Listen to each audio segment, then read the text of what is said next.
Hey church, it's Pastor Zach coming to you with a few announcements on this toasty mid-July day. The first announcement is that we're excited to announce that we're doing a food distribution next week, Wednesday, July 15th at our A Street offices in Delavan from 5:30 to 7. We did just a crazy job at packing 125 bags yesterday under the leadership of the Bradleys. They've just done a great job at arranging that for us to be able to participate. And now we're inviting you to participate with us in that food distribution. On top of the distribution, like we've done in the past, we're hoping to do a meal. So we're going to be doing some cookout stuff. Jonathan is going to post on Facebook ways for you to bring a side dish to be able to be a part of that meal. And we really just invite you to be a part of that mission with us that we've been consistently doing over the years. The second announcement that I have is just simply to say thank you to all of those of you who participated with our survey that we put out a few weeks ago, helping us kind of gauge how everyone's comfort level is in terms of returning indoors on Sunday mornings. Our elders, our leadership, and our staff have really appreciated that information, and we're making decisions based a lot off of that information that you gave to us. Which leads me to the third announcement, and probably one that people are wondering about the most. What does Sunday look like going forward? I can tell you that our elder team and our staff have been in constant communication and have met as recent as this week to kind of put together a plan for the future, at least the immediate future for the church as we gather on Sunday mornings. Obviously, you know that for the last 3 months, we've been meeting in a drive-in style where people are able to drive in. In the last couple months, because the weather's been nice and because more restrictions have been lifted, people have been able to sit outside. And it really got us thinking, like, can we put together a plan of sorts to be able to flex and change based on the situation and the guidance that local and state and federal officials are giving. So we've created a 5-phase plan that lays out everything from online worship to getting back into worship like nothing ever happened. And you can find that as a part of this post or this email or the tab on the website if you just go down. We put together a 5-phase plan that really details exactly what we're going to be looking at in each of those phases. If you look at the guideline that we put together, you'll see that we as the River Church only really had to be in phase 1 for a few weeks.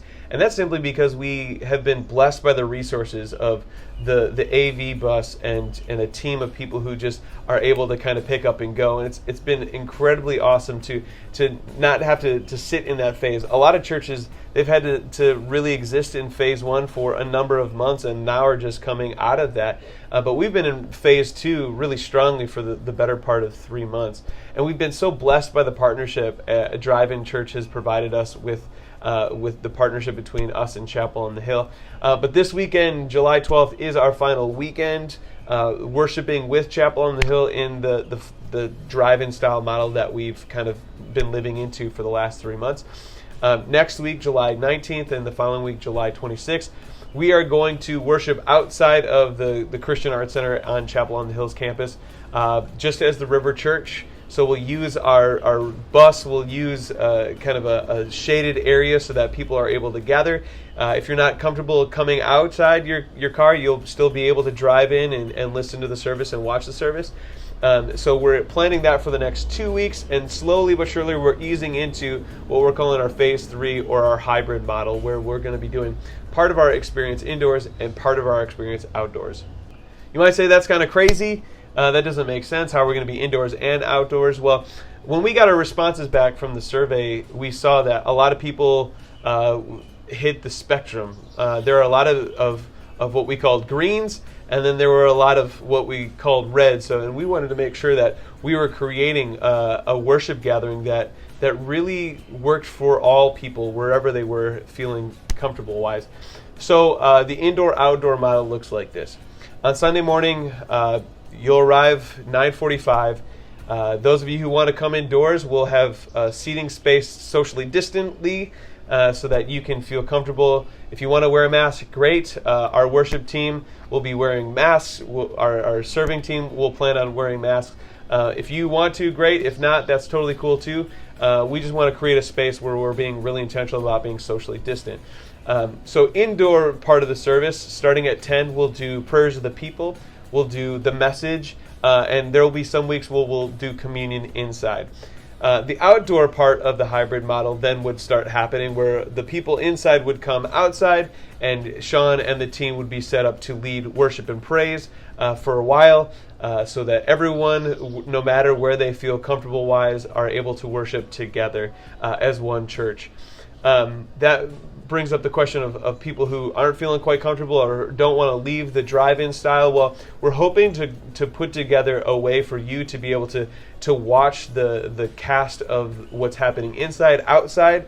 So it will actually work really similar. You'll just watch a screen. You can stay in your cars. The FM transmitter will work the exact same as it has in the last few weeks. And you'd be able to fully experience the worship gathering outside, and then participate as comfortable as you feel with the worship and praise portion of the day.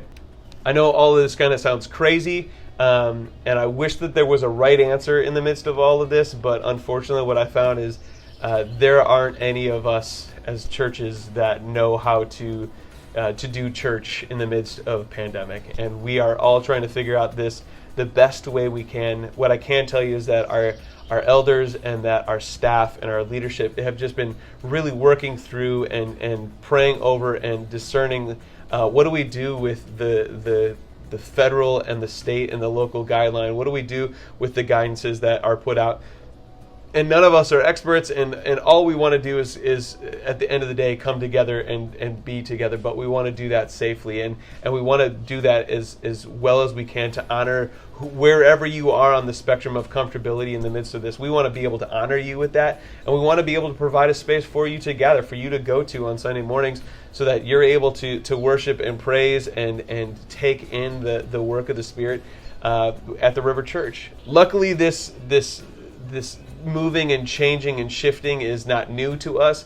If there's a church that is really prepared and able to flex and be agile based on the circumstances, it's the River Church. Because if you look at what we've been dealing with in the last 17 months, we are now have worshiped in 3 different spaces, and next week we'll begin our 4th different space, and then in August we'll begin our 5th different space that we've worshiped in the last 17 months. So if there's a church that is ready to kind of hit situations like what COVID-19 brings, it's the River Church, and I'm so blessed by that reality. I'm so blessed by your partnership in all of this, and I just hope so much and pray so much for all of you just to listen for what the Spirit is doing in the midst of all of this.